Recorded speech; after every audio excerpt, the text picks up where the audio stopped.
Dobrý den, dámy a pánové. Těší mě, že se s vámi opět setkávám.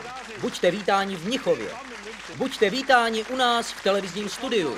Jsem rád, že se opět setkáváme. Děkuji za váš zájem, děkuji za váš potlesk. Děkuji, dámy a pánové. Děkuji. Budeme pokračovat v našem úspěšném seriálu Jemná medicína. A nyní se vy doma zeptejte sami sebe. Co pak nám pokvete dnes? Jaké léčivé prostředky? Jaká medicína? Která rostlinka? Jedna rostlina pro vás kvete. Prastará kulturní rostlina. Stará 5000 let. Velmi často stojí opovrhovaná v rohu obývacího pokoje. Aloe vera. Možná ji máte také. Nikdy však nesmíte udělat to, co s rostlinou nyní provedu já. Ale já to udělám prostě proto, že si tak představuji, jak asi došlo kdysi před 5000 lety k prvnímu kontaktu člověka s touto rostlinou. Tedy před 5000 lety se nějací lidé zajímající se o byliny ohlíželi po něčem, co by se jim mohlo hodit. A možná náhodou nařízli ostrým předmětem tuto rostlinu. Udělám to také tak. Pouze pro vás. Potom možná za půl hodiny šli tito lidé opět kolem této rostliny, která má nyní velkou ránu. A zjistili podivuhodnou věc. Rostlina byla schopna velice rychle zahojit své vlastní rány. Pak tito lidé uvažovali, to, co dokáže duše této rostliny provést přímo s rostlinou, dokáže možná i s námi. A možná umí ještě mnohem více. A to tedy skutečně umí. Je opravdu magickou, mystickou rostlinou, kterou obdivujeme již 5000 let. Ten, kdo o této rostlině ví nejvíce, nežije v Německu. Ten žije tam, kde roste spousta těchto rostlin. V Brazílii. Tam jsme se vydali hledat člověka, který je znalcem aloe vera. Kdo ví nejvíce? Kdo má stovky, tisíce knih? Kdo ji objevil? Měli jsme štěstí, je to totiž Němec bydlící v Brazílii.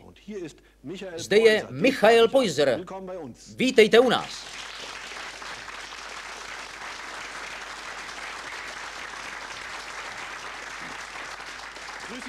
Zdravím vás, pane Peusere. Sedněte si, prosím, zde v botanické zahradě. Přiletěl zvlášť pro vás až z Brazílie. Chtěli jsme toho nejpovolanějšího, nikoho jiného, pouze toho, kdo ví vše o aloe vera. Spolkový kříž ze zásluhy? Co to znamená? Kolpingman. V Brazílii existuje kolping? Instituce Kolping je v Brazílii hodně velká. Máme tam více než 300 Kolping center a já sám jsem prezidentem Kolping centra v São Paulu více než 20 let. A jak se Němec vůbec dostane do Brazílie? Mám dojem, že v Brazílii bydlíte a žijete. Před 34 lety mě tam vyslala firma Schering.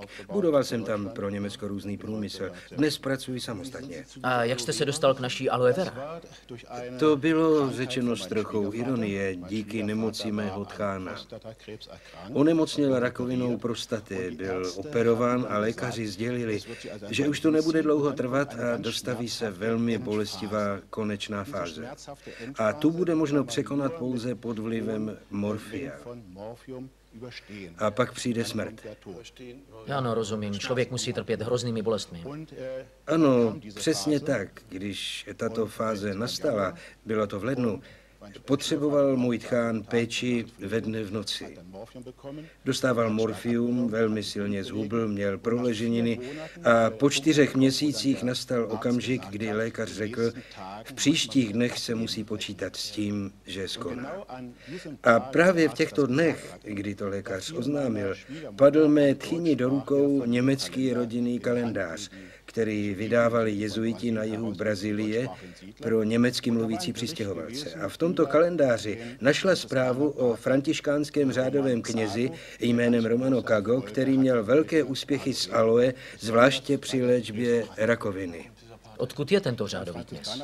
Tento františkánský kněz, Brazilec, je doma v Rio Grande do Sul, v jižním spolkovém státě Brazílie. Dlouhá léta pracoval ve svaté zemi a pečoval zde o 100 000 poutníků u kostela svatého hrobu a kostela narození Ježíše. Mezi nimi byly tisíce nemocných, kteří chtěli dříve než zemřou navštívit místa, kde žil Ježíš. Protože tento řádový kněz měl zkušenosti s aloe, dal jim recept vždy na cestu nebo udělal směs i hned na místě, aby těmto lidem pomohl. Zjistil, že v 70% případů tato rostlina nad nemocí zvítězila. Doma ležel nemocný 83letý tchán a vaše tchýně si přečetla v kalendáři o zbožném knězi z aloe vera. Ano, tato zpráva byla velmi důvěryhodná. Tchyně pak připravila přesně podle návodu směs a podávala ji mému tchánovi. Upřímně, bylo to v okamžiku, kdy si myslela, no, teď mu už nemůže uškodit nic. A lékař právě řekl, že manžel už to má za sebou, pak tedy zkusíme prostě to, o čem si myslím, že by ho možná s trochou magie od zbožného františkánského kněze mohlo zachránit. Tvrdila, že se nic nemůže pokazit. A to nejpodivuhodnější je, že právě tato rostlina, tato aloe vera, která na to vůbec nevypadá, opravdu pomoci může. Roste v každém příkopu. Recept kněze Romana Kaga byl naprosto jednoduchý. Jistě si každý řekne, jak může tato prostá rostlina a tak jednoduchý recept pomoci. Jaký byl ten recept? Recept byl následující. Vezměte list, ořízněte hrany. Tak, list sem. Pak se odváží 300 gramů. Tady jsou ostny. Odváží se tedy 300 gramů, nakrájí se na malé kousky, vloží se do kuchyňského mixéru společně s 500 gramy medu, 4 lžícemi likéru, z cukrové třtiny a mixuje se. A tato šťáva se pak užívá ráno, v poledne a večer 15 minut před jídlem. Vždy plná lžíce. Alkohol, med a aloe. Ano, přesně tak. Tato rostlina je totiž velmi hořká, hlavně její kůra. Kdyby se jedla syrová, není chutná? Ale ano, jíst se může vnitřní část. Samotný nápoj je velmi vitalizující. Aloe je zelenina a tato zeleninová šťáva je produkt, který se může pít denně. Ale to jste tehdy nevěděl. Ne, nic z toho jsem tehdy nevěděl. Nyní ale zůstaneme u vašeho tchána. Tchyně přečte list z kalendáře, udělá to, co jí kněz poradil a podává nápoj svému muži, který leží více méně na smrtelném loži. Přesně tak. Pak se totiž stal ten obrovský zázrak. Za prvé pominuli bolesti, už nepotřeboval morfium. Za druhé zmizela zvláště proleželá místa, na která si dříve už nemohl ani sáhnout. Ach jo, ty problémy s proleženinami. Ano, na ta místa si teď dokonce mohl bez bolesti přitlačit. Dostal chuť k jídlu, opět fungovala stolice, přibral na váze a znovu se podílel na životě rodiny. Bylo to tak ohromné jako zázrak. Já jsem si pomyslel, to se nemůže dít jen tak. A tak jsem ve 2 brazilských novinách vydal texty s výzvou všem, kteří mají ještě větší zkušenosti s aloe. Došlo mnoho dopisů o tolika různých nemocech. Každý měl jinou zkušenost. Zjistil jsem, že je to velmi zajímavá záležitost a začal jsem v této oblasti bádat. Nashromáždil jsem veškerou světovou literaturu o aloe za posledních 5000 let. Objevil jsem, že se aloe od pradávna používá k zachování zdraví. Ve všech zemích, kde nepromrzá půda, aloe roste a je tam součástí medicíny. Ano, vždyť se vyskytuje až po Malorku. Tam, kam jezdí Němci na dovolenou, na teplých, tam tato rostlina roste. Gran Canaria, Tenerife. Je doma i tady v Evropě, také v Africe, v Americe. Všude, kde nepromrzá půda, tato rostlina roste. Že těžší bolesti jsem slyšel, ale že se uzavírají rány, to je přímo magické pomyšlení. Když rostlina dokáže zacelit svoje rány, pak to možná dokáže i u lidských ran. Ale doba magie už pominula a vy tady přesto tvrdíte, že na tom něco je.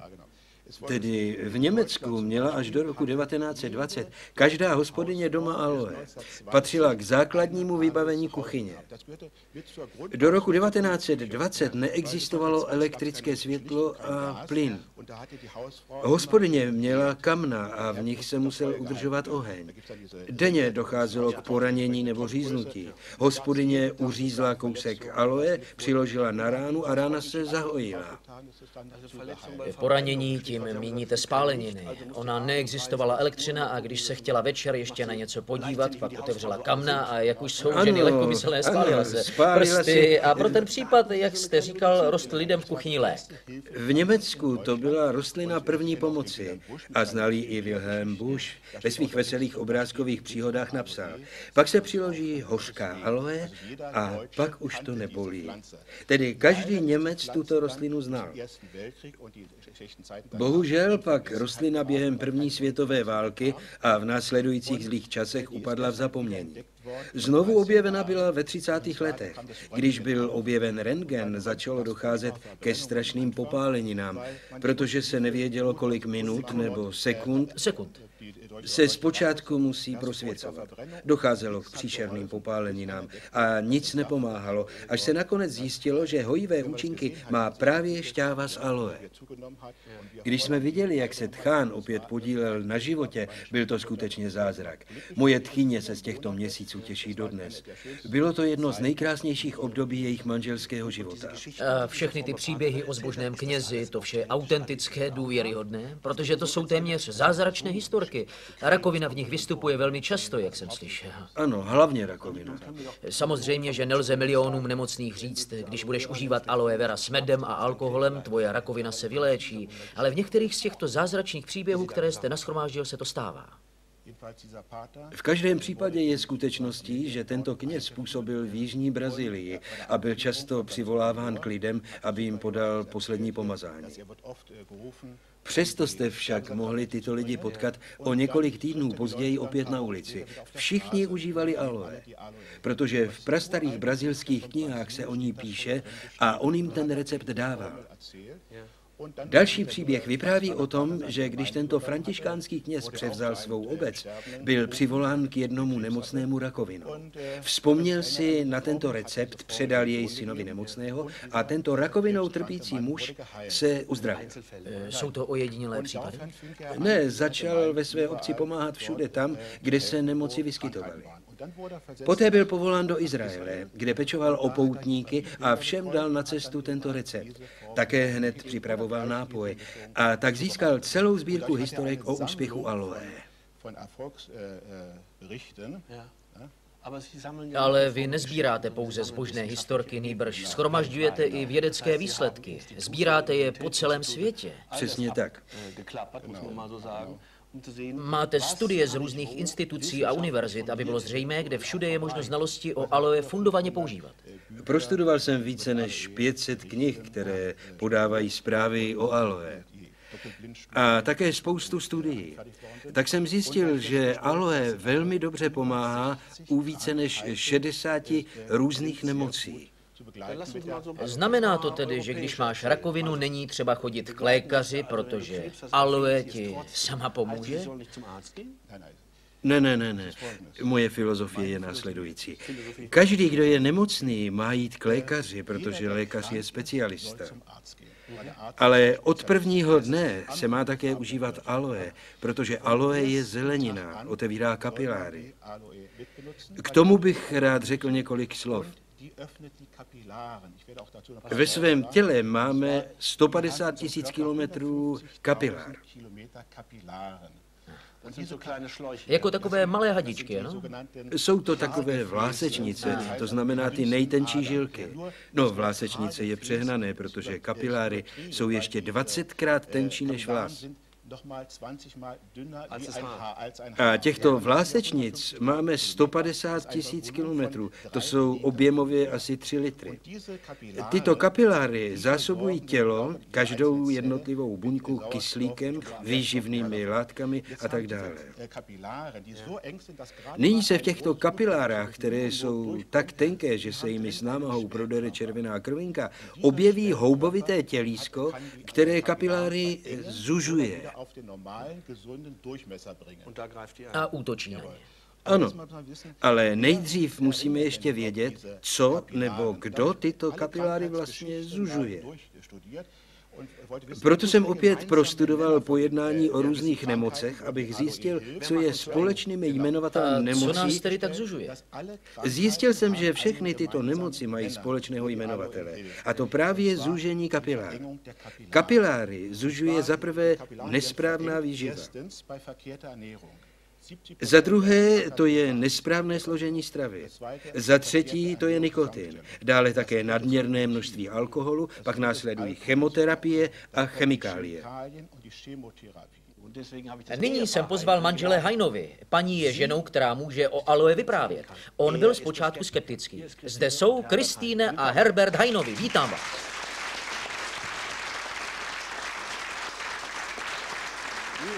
Prosím, paní Hainová, pane Haine, oba vás posloucháme. Poslouchá i pan Poiser. A pokud bude nutno něco komentovat a pokud se bude jednat o nemoc podle vašich studií, pak nám to řekněte.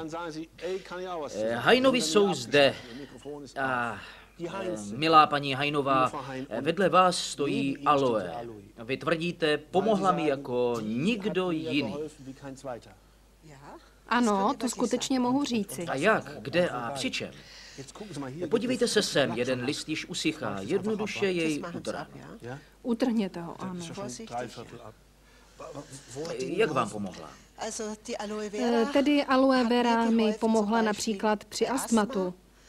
Byla jsem hyperalergická a při lupence.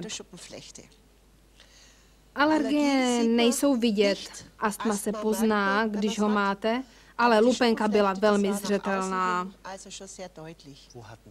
Kde jste ji měla? Po celém těle.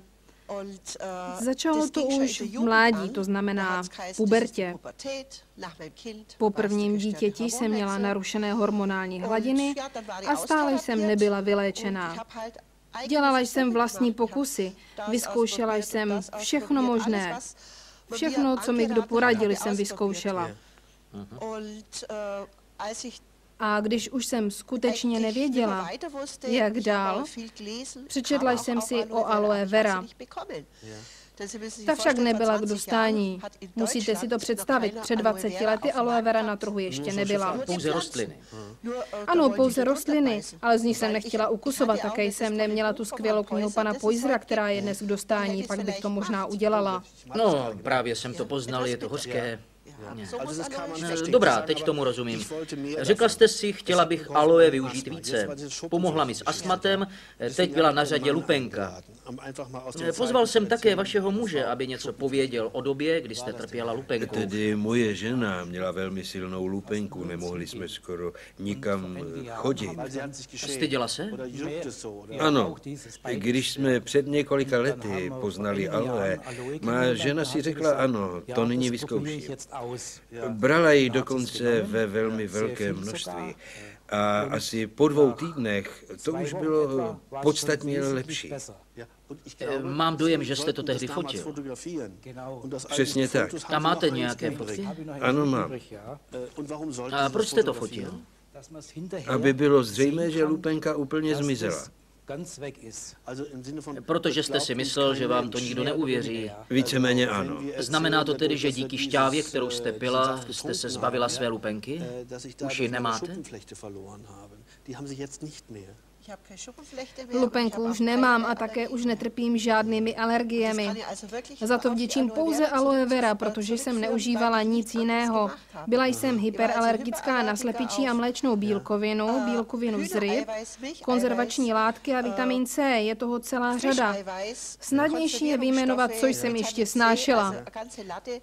Tak to byl zejména můj muž, ještě, že jsem nemusela vyloučit i jeho. My jsme však museli vyhodit péřové pokrývky, koberce a Jak to o záclony. svém muži mluvíte? Ano, toho jsem si směla ponechat a on mě. Ano, teď je to k smíchu, ale bylo to zlé a já musím být svému muži vděčná, že to se mnou prostě všechno protrpěl. To si nikdo nedokáže představit. Šel prostě do práce a vůbec nevěděl, jestli doma zase nebyla záchranka. Na jaře při výskytu pilu jsem nemohla ven. V létě to byly zase vysoké hodnoty ozónu. To mě pálil celý jazyk. Na podzim, jakmile začalo foukat, jsem také nemohla ven. Kvůli větru jsem nemohla dýchat, okamžitě jsem dostala astmatický záchvat. A v zimě, když bylo pod 10 stupňů mrazu, bylo zcela nemožné vyjít na ulici. To mi ochrnul dech a najednou jsem byla v bezvědomí. A můj muž, když byl v práci, zase nevěděl, jestli doma opět nebyla záchranka. Tady je fotka, kde je Lupenka sotva vidět. Zpočátku to bylo dvojnásobně silné. Ano, zlepšení je opravdu viditelné. Musíte si představit, že to, co je zde vidět slabě růžově, bylo silně červené. Tehdy to byla ta pravá lupenka. Svědilo to a mokvalo a bylo to příšerně nepříjemné. Opět se obrátím na našeho experta. Uděláme ještě skok zpět do Brazílie, pane Poisere. Vědí indiáni nebo lidé na brazilském venkově o léčivém účinku aloe, co se týče kožních onemocnění, astmatu? Samozřejmě, že Jsou vědí. tyto účinky zaručené nebo snad dokonce vědecky spolehlivé? Vše, co zde bylo právě řečeno, všechny tyto nemoci, souvisí se zužováním kapilár. Tedy s tím, o čem jste nám už vyprávěl. U všech těchto nemocí, alergie a tak dále, reaguje tělo stahováním kapilár. U lupenky jsou staženy, u astmatu také. A my víme, že hlavním úkolem aloe je dát kapilárám opět jejich původní průměr a tím zmizí tyto nemoci. Musím potom aloe užívat až do konce života? Žádné léky přece nechci užívat po celý život. Vy říkáte, že od té doby je vaším stálým průvodcem. Máte ji v kufru svého vozu. Právě se setkáváme se 3 lidmi, kteří tvrdí, je to průvodce mého života. My oba pijeme denně 1/4 litru. Dovedu si představit, že aloe věnujete patřičnou pozornost, protože si říkáte, vždyť mi zachránila život, zachránila vztah, nyní o tom všechno vím. Je to tak, nebo se pletu? Ano, tedy pro mě je aloe vera nejcennější potravinou, která vůbec existuje. Děkuji vám, že jste nám o tom vyprávěla. Děkuji také. I paní Hajnová, pane Hajne.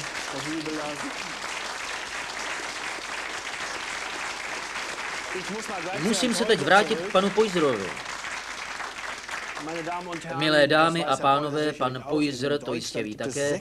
V Německu existuje 6 milionů lidí, kteří trpí diabetem, cukrovkou.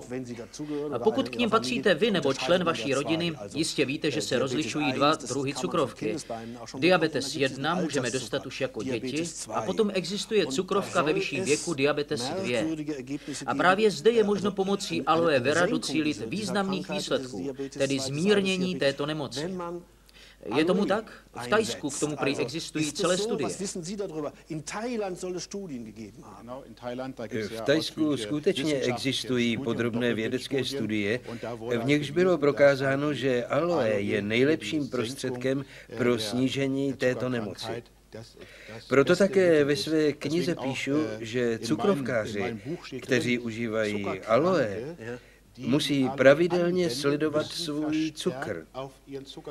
Aloe jeho množství totiž snižuje. Zbytečně by pak užívali příliš mnoho léků. Má tedy její užívání za následek snížení množství běžných léků? Ano, má. Protože to chci důkladně prozkoumat také v Německu, pozval jsem paní Strasserovou, která teď sedí zde vedle vás. Paní Strasserová, neprozradím žádné tajemství, když řeknu, že máte diabetes 2? Kdy se začala projevovat? Asi před 5 lety jsem měla skrytou diabetes 2. Už moje matka tím trpěla. Jak jste to poznala vy sama? Poznala jsem to tak, že jsem pořád měla velkou žízeň. To byl vlastně hlavní důvod. Poté jsem začala trpět nemocí, která se jmenuje arteritis temporalis. To se zužují tepny. Musela jsem v tu dobu užívat velmi silnou dávku kortizonu. A tehdy vám to bylo poprvé nápadné? Ne, to explodovalo teprve potom. Tedy předtím to bylo vždy pouze skryté a potom kvůli vysoké dávce kortizonu se diabetes plně rozvinula. Když se něco takového stane člověku, zajde k lékaři. Diabetes se tak říkajíc dá pozastavit léky. Jak jste přišla na myšlenku, že půjdete nejen k lékaři, ale obrátíte se také na tuto rostlinu? To bylo tak. Byla jsem na pedikúře a pedikérka mi vždycky povídala o nějakých nemocech. O nemocech povídají vždycky, ano. Stejně jako já. A já jsem jí vyprávěla o jedné přítelkyni, jejíž dcera měla colitis ulcerosa. Ona řekla, abych ji k ní poslala, že by něco měla. Dcera přítelkyně se k ní stavila, pedikérka jí vyprávěla o aloe vera a dcera ji začala užívat. Musím k tomu říct, že jí vždy tekla krev. Celé tělo bylo plné hnisu a vřídků. A potom užívala aloe vera. Od tohoto okamžiku se onemocnění začalo lepšit a také zmizelo. A vás to začalo zajímat? Ano, na to jsem byla strašně zvědavá. Musím říct, že jsem se také cítila velmi malátně. Byla jsem pasivní, slabá a pak mi moje sestra řekla, vyzkoušej přece tu aloe vera.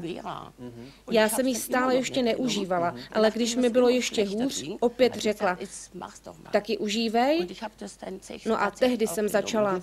A nyní chci zcela prostě vědět. Předtím, potom, jestliže v Thajsku tvrdí, že se už nemusí užívat tolik léků, jak tomu bylo ve vašem případě? No to je tak. Brala jsem ráno a večer tabletku, kterou mi předepsal lékař. A přesto jsem stále měla přes 230. Poté, co jsem brala aloe vera, to místy kleslo dokonce až na 140. Tak moc se to tedy snížilo? Ano. A pak jsem najednou žádnou aloe vera už neměla, protože jsem si ji včas neobjednala a cukrovka se opět zvýšila.